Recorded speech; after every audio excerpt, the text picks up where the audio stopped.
Today's guest is a U.S. Army veteran, a speaker, author, and metaphysical trauma researcher. She works with clients around the world using the EMPRIMA method, a multi-dimensional approach to trauma, alignment, and whole self-integration.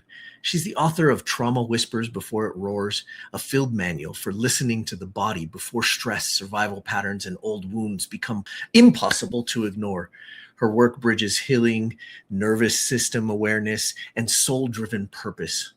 We already know the answer is 42, and today we're going to find out from Annie Emprima what the ultimate question we should be asking in our business is.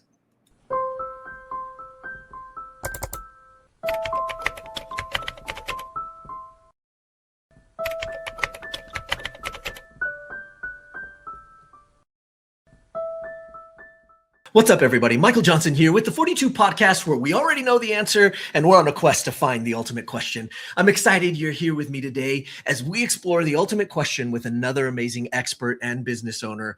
Today we have Annie Emprima joining us on the show. Annie, let's get you on stage. Thank you so much for joining us. It is such a pleasure to have you here. Thank you for having me. Absolutely. We are going to talk about some incredible stuff, and I know the audience is excited to hear your ultimate question today, but we've got a little journey to go on and a little bit of a path to take to understand who you are and what you do and how you got here. So let's start from the beginning and tell us a little bit about your story and how you got to this point. So I deployed in 2016. At the time, I was doing career progression programs. I was an entrepreneur, but on a very different track in life. And during this deployment, just a few days into my deployment, my senses cranked open. I didn't get an instruction manual. There was no regulation. There was no warning order, just sensing things and trying to figure out what to do with that information.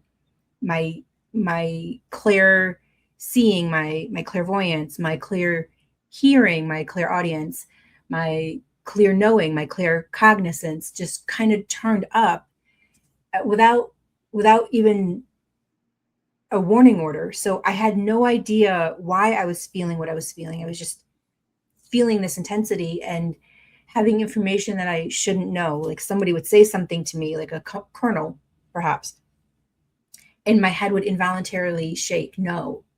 No, this is, and I would hear, this isn't right. That isn't right. That isn't right. And so that just continued unlocking through this deployment. And when I came home not just with the spiritual collapse, because everything I knew about the world was changing in front of me. The rules of reality in my belief system, that was all collapsing. But I also came back with PTSD and injured ankles and knees from flying in and out of Iraq. And so when all of this was starting to unfold, I had a business at the time, and I'm PTSD is kicking in, and I'm trying to like hold on to what I had. Like this was my business. This is what I did. This was my livelihood. This was my field of expertise. But when someone's going through PTSD and you're dealing with injuries and environmental tension from the people around you, it's really hard to hold on tight to what was. And there was this moment, and I share it in my book. I was limping quite a bit, and power walking was my way of decompressing. Some people go to the gym, some people, everyone has their own thing, and mine was power walking. But I couldn't power walk because I had an injured ankle and an injured knee. And so this energy within me was building up, and I had nowhere to disperse it because all of my routine was disrupted. So I'm limping up the stairs to my second floor of my home. And this is a home we had just built. I hadn't even been in it for less than a year and a half before I deployed. So I hadn't even really settled into my home. The trees hadn't even started growing. The bushes hadn't started growing. And I came back from this deployment, and I'm I'm like hobbling up the stairs in emotional, mental, physical, psychological, spiritual distress, just trying to get to the next day. And there was a moment when I took 2 steps, and it was like the cell phone battery, my internal battery just hit zero. It and I can't explain it other than I hit zero. I tripped over my feet like a robot that ran out of juice, and I fell onto my injured knees. So I literally tripped over myself, and I had no more battery juice to get back up. And it was this wave of grief that I had exerted all of this energy in places that weren't feeding me back. My marriage, friendships, individuals on my deployment. I had held it together to hold everybody else together, and there was nothing left in me. And in that moment, I didn't even have enough energy to lift my hands off my thighs. Like I was at zero. And my mind was awake, but my body was not. And just like if we plug in a cell phone, we've got to wait a little bit to get 1%, 2%, 3% back. That's what happened. And in that time, that pause, I'm just crying and I'm crying. And I'm asking, I'm not religious, but at that moment I was praying for God to take everything from me. Like, I can't be any of these people. I can't be a business owner. I can't be a mother. I can't be a wife. I can't be a friend. There's nothing left in me to give. And this really clear voice came in, and it said, we've been waiting for you to let go. And in that realization, it was just this deeply profound moment of, I am not doing anything that fills my cup. Right. This is not where I belong, and this is not who I am. How did I lose myself for so long that this is the moment I'm experiencing? And it was everything. It was every spoke on my wheel. Every spoke on my wheel was breaking, and I had no ability to hold on to anything. And so everything I knew to be true crumbled. Everything. I had PTSD. I could not concentrate on an email to respond to a business email for a proposal. I couldn't formulate the proposal. I couldn't stay focused enough to even remember what I just read to be able to respond to what I just read. And in that rebuild, this was 2017. And in that rebuild, it was like, okay, I can't ever be that person that I was. I can't, there's like when a building collapses, sometimes you can use what remains and rebuild over that. I had nothing. All of the bricks of my being crumbled. So I had nothing to build from other than to build from scratch. And that's a really scary thing to do, but also a really liberating thing, because I got to create this world that I wanted to see, because I wasn't building on who I thought I was in my 20s or who I thought I was in my 30s. It was, I have these bricks like Legos. What do I want to build with them? And it formulated itself on its own. It wasn't really a conscious thought of, I want to become a metaphysical trauma researcher. That was never on my drop-down menu. It was like there is no school in any accredited college that says, yes, you can get a doctorate degree in metaphysics. Yes, you can study the gap of science that involves mind, body, soul. That didn't exist at UNLV here in Las Vegas. So I had to forge my way through understanding what I had for tools, like these capabilities that were coming in that never came with an instruction manual. There was no teacher per se to show me how to use what I had. And yet it was guiding me on a path that I wasn't expecting. And I've always been an entrepreneur. That's always been a light in my heart. Working for someone else has always dimmed my light, and working for myself has always brightened it. So that seemed really natural. But becoming a metaphysical trauma researcher meant that I had to heal myself, except there was no syllabus that said you're going to go through this lesson and this lesson and this lesson. And oh, by the way, this is a 7-year, 10-year plan. You'll be learning. It just unfolded in really painful ways. Oh no. Really painful ways. But then I started to see the blooming of what it was trying to give me as a gift. And I've been an angel investor for many, many years, and that also came from the deployment while I was at the tail end of my deployment. So the beginning of my deployment was all these clair senses opened up, and I was having access to information by all accounts I shouldn't have. But by the end, when you're deployed in a combat zone, or when you're deployed to certain spaces, it's tax-free. So I had this like surplus of money that I was investing in the stock market. And I'm having a conversation with someone, and I was saying to them how I was buying this stock and this stock, but then I followed it up. Somehow that pivoted to, I care about my community. And the whisper came in again and said, if you care about your community, why are you investing in global stocks? Sell your stocks and invest in your community. So I had the entrepreneurial background then, but at this point, the end of 2016, that whisper came, and it came 3 times. And by the 3rd time it came, it was like a kick in the back of my knee. Sell your stocks, invest in other people's businesses, invest in your community.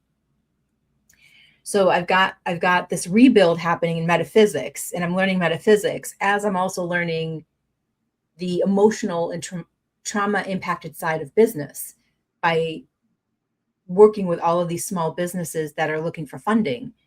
And so it's been this interesting track that has led me to where I am today. I love that. It's a crazy winding road and a crazy journey that we all go on, and you certainly are no exception there. I'd love to dig in a little bit more to how you serve your people these days and what you're working on. I feel privileged because I got to read your recent book prior to it coming out, and I appreciate that. And it was amazing. I loved it. And I'm sure you'll tell us about that a little bit more, but tell us a little bit about what you do in your business right now and how you're serving people. And I especially want to ask about one of the frameworks that I had mentioned and we talked about a little bit before the show. So in combining what I do, the 2 tracks, the angel investing and the metaphysical trauma research, I found that there's 5 reasons why people start a business. Like profit. I think we all understand profit. Sure. Power. Sometimes people want like the bigger car, the fancier clothes, or to elevate out of a disempowered space. So power. Pressure. Sometimes we have no other choice but to start a business, like the pandemic. When people lost their jobs and couldn't get employment, they went and found something else to do.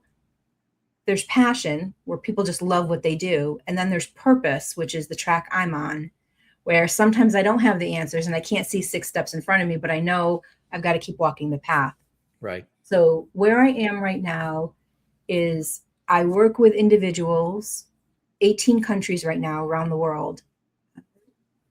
And I help people understand the connection between their mind, their body, and their spirit or soul, depending on their belief system. That word changes. So, but I'll use soul here.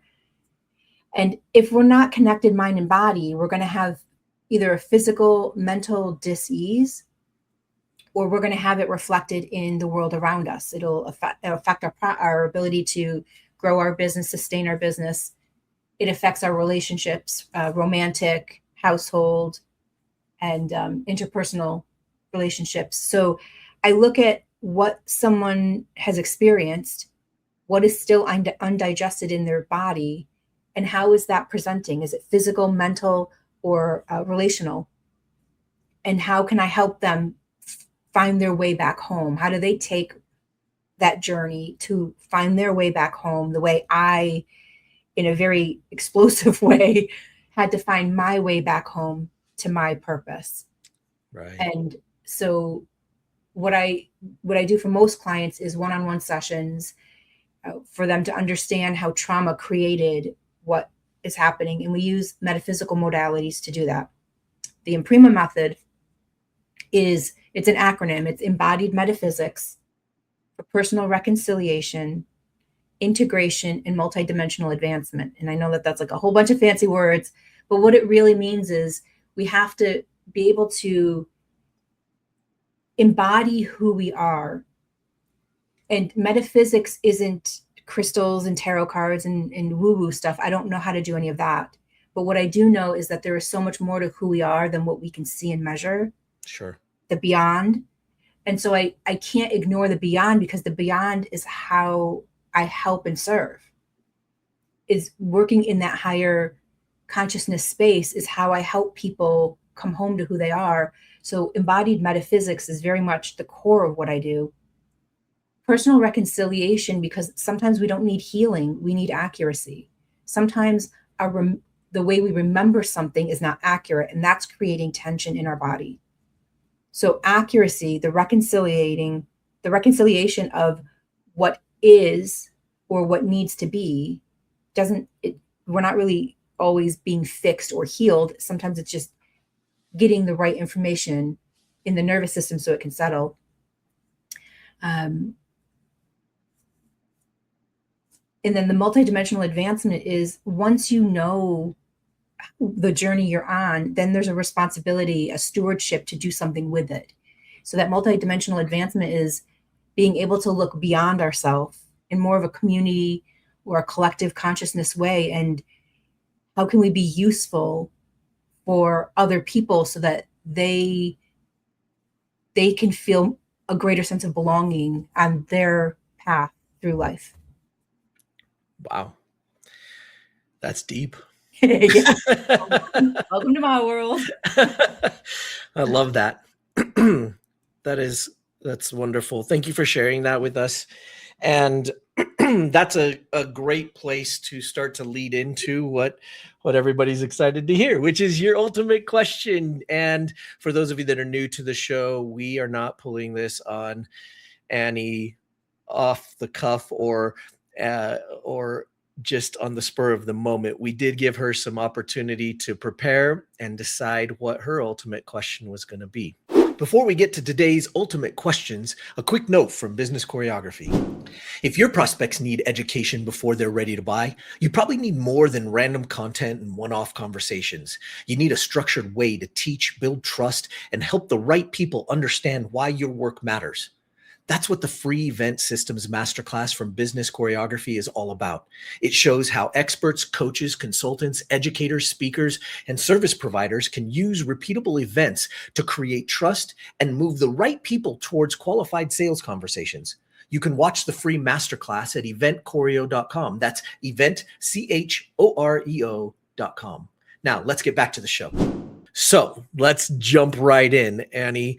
We're going to go with the first one, which is, what do you believe is the ultimate question we should all be asking in our business is? If mind, body, and soul could each cast a ballot, would all three vote to be doing what you're doing right now? Are you in alignment with who you are? And would all three attributes agree that this is the right place for you? Whew. Of course. Of course. That's I would expect no less from our conversation thus far. So this is interesting because I feel like for many people, and maybe this is you listening to us right now, if you haven't had any experience with the concept of mind, body, soul, first of all, I'm really surprised if you haven't. Second of all, welcome aboard. Third of all, this is going to be a really fun question for you to examine, even if you've heard this before. So what I want to do right now is just ask you guys to, even if you've heard mind, body, and soul, I want to dare you to not brush over it. Oh, yeah, mind, body, soul. Yeah, I've heard that. Okay.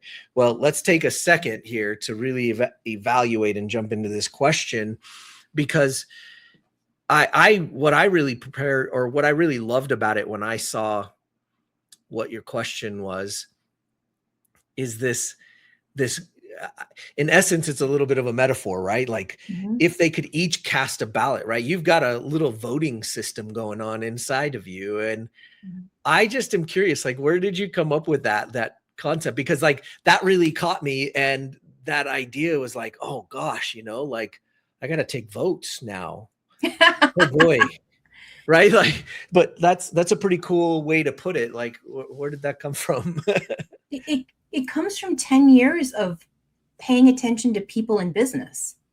So sometimes I talked about profit, power, pressure, passion, and purpose. When people are hustling, especially those that are in their 20s, and they're hustling, and then they have a heart attack at 35, their body was not in agreement with what they were doing. Right? And you Yeah, think, how did they not see this coming? But they were not connected mind and body. sure. Or I've seen people who they go through their whole life doing this thing that makes money, but then there's this yearning and they feel like that they get to the end of their life and they feel betrayed that they never took the risk to do this thing that they felt called to do. Like there was one friend that I had at a time. She had a very successful IT company, but she really wanted to have a nonprofit that worked with horses on a ranch. And yet every time she'd go to work, her subconscious was cringing because it didn't want to be there. It wanted to be with the horses.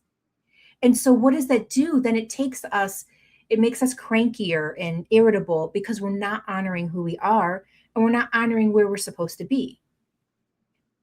But at the same time, I have an acquaintance that owns like a commercial laundry service, which I think is so not sexy, but she loves it. Loves doing it. And you can feel it. Like when she talks about her business, there's authenticity in it. It's Right. She loves being a part of this thing that brings clean linens and clean floor mats to businesses, and she gets to see how her contribution is a part of someone's experience on the Las Vegas Strip.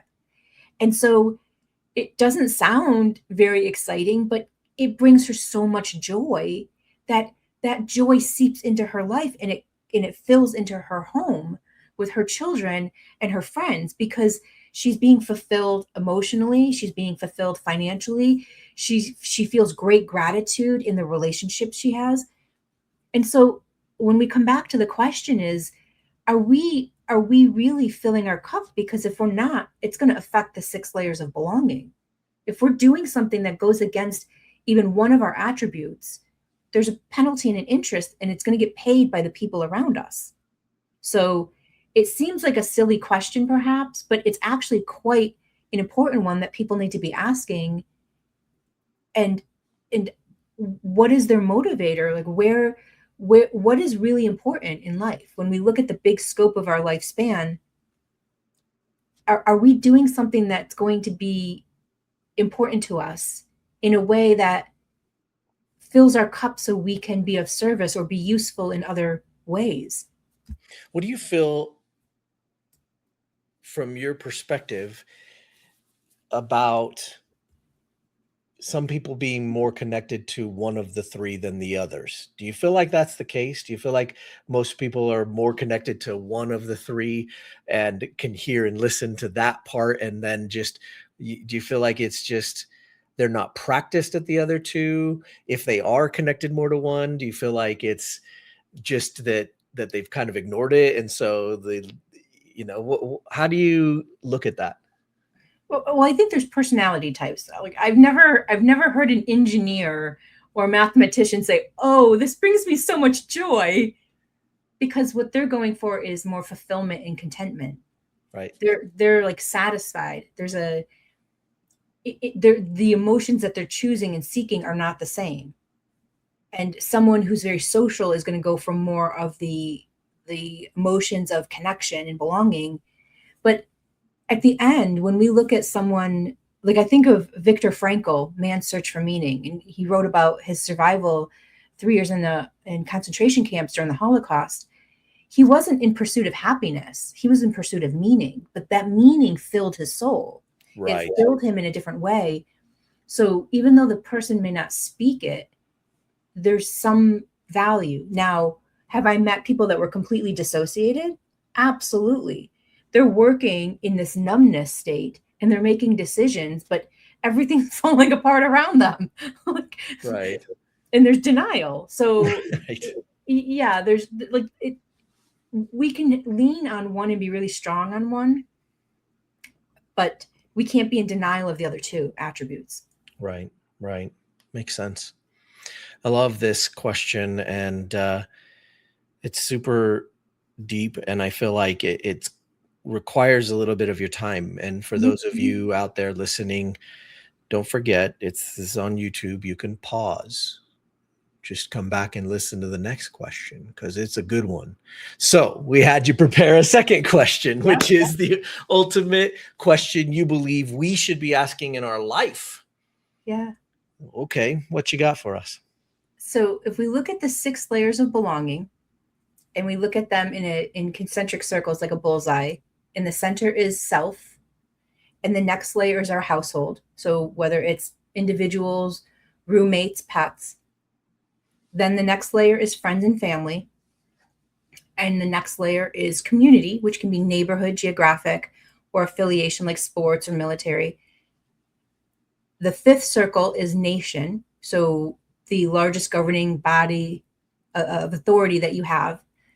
And then the outer belief is belief system. So belief system is the outside, we, self, is the inside. And when we make a decision, it ripples, and then it affects our belief system, and then the belief system ripples back to the self. So and for those that need a visual, that is part of the gift that I will give. There's a diagram showing that. When we look at motivation, and whether it's in business or personal, we're always going to favor one of those layers. Some people who are very religious, even in their non-religious business, do things with God first, if they're Christian. Or it might be serving in the military, right? That's favoring the nation. It's like country over self.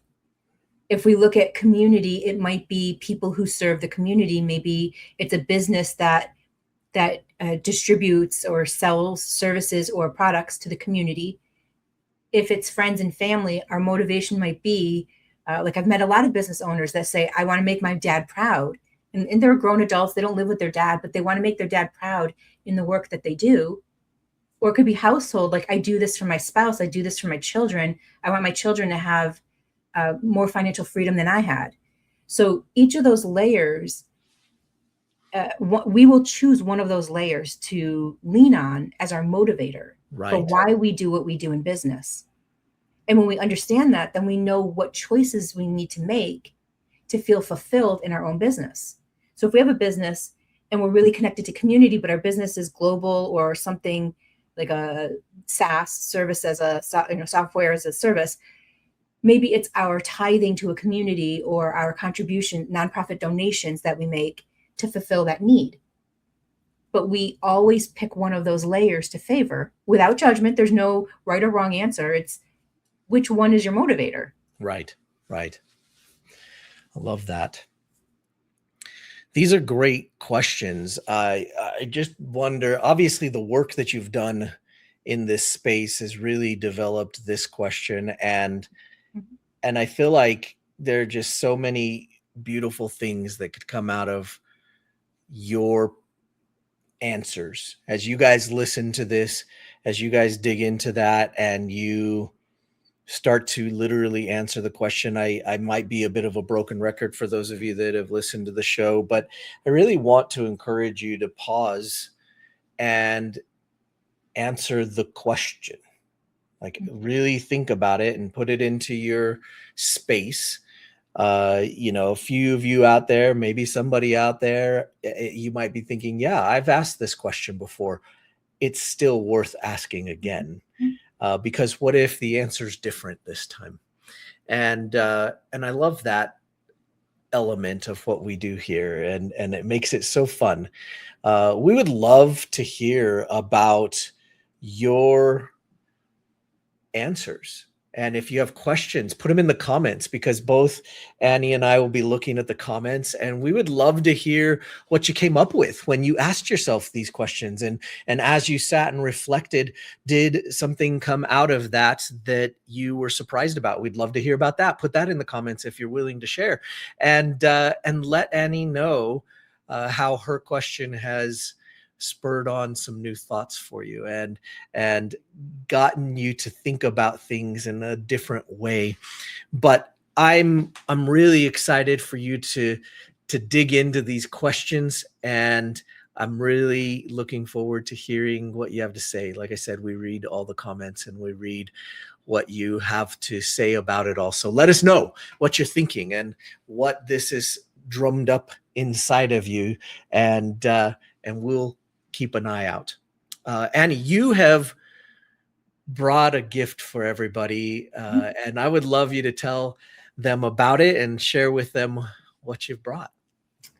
It's a little mini packet, 11 pages, that breaks down the 6 layers of belonging, but it's tailored for business owners, so that that listeners can examine each of those layers and how those layers are affected when we don't work on our own trauma. Because there's no way we can be in business and not have either our trauma or our authenticity ripple out through the layers with our whether it's our subcontractors, employees, community colleagues, vendors. There is no way. So we have an obligation to either heal or take responsibility. Or I guess there is no option. It's to heal, because if we don't, we are rippling our childhood wounds and our past wounds onto everyone we encounter. And that affects our belief system, which then affects our productivity in our own business. And I want to go back, if we can, Michael.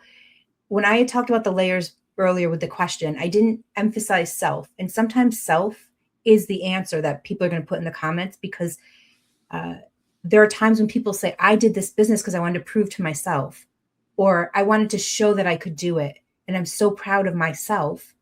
And that is an absolutely great answer to put in the comments, because being a business owner, that takes a lot of grit. Yeah. We got to give ourselves kudos when there's opportunities. Absolutely. Well, I look forward to it. We will put that link for you to get that in the description below. So go into the description, click on the link, and take advantage of Annie's incredible generosity here. And let us know what your thoughts are about the ultimate questions today, and how they've got you thinking. Annie, thank you so much for bringing what I call your EEI, your experience, your expertise, and your insight with you to the show. We are so grateful to have you here sharing your journey and your wisdom. And we are so thankful for your ultimate questions. Of course, it has been an absolute pleasure and a joy to hear them and think about them and dig in a little bit.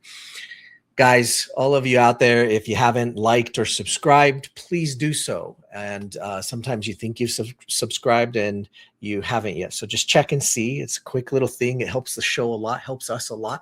Know that you're getting the episodes, and make sure you comment. Let Annie know your thoughts on her ultimate questions. But with that said, until next time, remember, 42 is the answer. Keep searching for the ultimate question. And remember, don't panic. See ya.